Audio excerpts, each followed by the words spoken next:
kids whose whole world goes splat. When the tall, titled feline shows up in their house and acts like a psycho and overall louse, yet this hideous fable is typically read to children as they all get ready for bed. We don't understand it. A stranger comes round and terrifies children right into the ground. So how is this fun stuff for kiddies to hear? We have a new version that you can all fear. Read by Orson Welles. So how cool is that? Now, sorcery and necromancy in the Muppets Lab. Excellent. You're messing with my station, man. I got a rhyme scheme to maintain. Now, Dragon Con gives you the Cad in the Hat.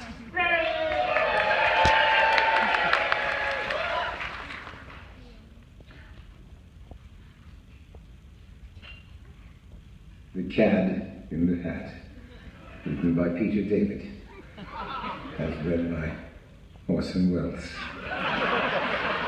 The sky was all gray, and the rain was all rainy, and my sister and I sat around, all complaining, for our mom was out shopping, and we by ourselves had been left back at home, like two dolls perched on shelves.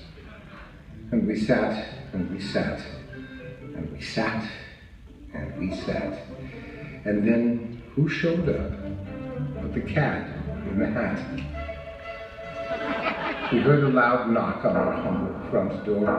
The weather so bad, who was out, and what for? Our goldfish, he yelled. Now there isn't a doubt. Don't let someone in when your mother is out. For someone unknown is a whole, total stranger. And such a dire person could pose a great danger. But we didn't leave that knocker outside. Instead, we opened that door, and we opened it wide. For we were so bored that we just didn't care. Just as long as some interesting person was there. And in from the outside, with a solution splat, came a tall, pale man in a battered top hat. His skin was like chalk, and he had yellow teeth. He wore brown, mismatched shoes with no socks underneath. The rest of his face was obscured. Why, you ask? Because he sported a blue and black umpire mask. He wore a black cape, and he said, "Don't be sad. There is plenty of fun to be had with a cad." "A cad?" asked my sister. "A rotter? A villain?" "You've nothing to fear," said the Cad. "You're just chillin'. For the day is so bleak and so rainy with rain. I'm here to teach games that will drive you insane." "You shouldn't be here," warned the goldfish irately.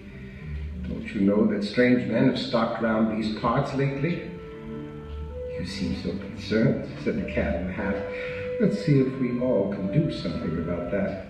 I'll show you my first game, the definite winner, a charmer I call, 'Let's have goldfish for dinner.'" Grabbed up our fish over protesting shrieks, such pitiful howls I'll remember for weeks. He ran to the kitchen. By the time we got there, he'd filleted the fish, cooked it, and named it Pierre. "Pierre," said the Cat, "thanks for playing tonight." And he swallowed him up and washed him down with a Sprite. "He ate up our goldfish," my poor sister cried, and the Cat looked as if he felt sorry inside. "Why, I was just trying to show you some fun." "Oh, I know. Let's play with my honkin' big gun." And he pulled out a magnum the size of St. Croix, and he proceeded to demonstrate that it was no toy. He blew out 5 windows, he shot up the chairs, and Mrs. Farber, the tenant upstairs. "Isn't that fun?" said the Cat with a grin. My ears were still ringing from all of the din. "Oh, please, won't you leave? Won't you leave? Leave, leave, leave!" begged my sister, who wanted to stand there and grieve for the goldfish, the TV, and the rest of the house, turned into Swiss cheese by the top-hatted louse. "My dear, you're so sad, so distraught. What to do? I know. I've some nifty surprises for you."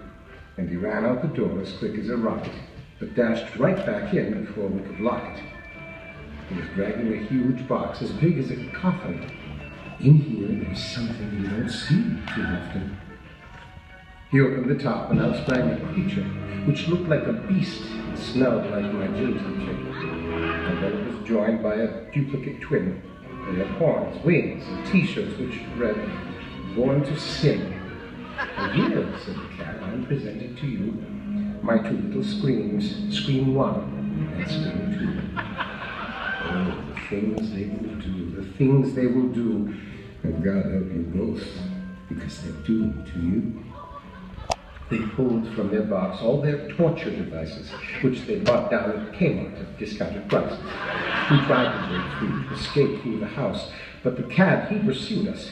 He played cat and mouse. He followed with a chainsaw to slice us and dice us. He purchased the thing at those same damn prices. We ran and we tried to escape from the lout, but the cat and his screams blocked out every way out. We poor little things. You can run, but not hide. The chainsaw came toward us, and then from outside we heard a faint honk, and a headlight drew near.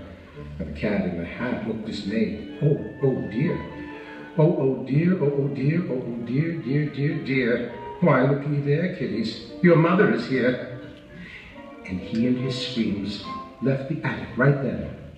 And when we descended, to both our chagrin, the house was repaired, every bullet hole filled, a new goldfish replacing the one who'd been killed.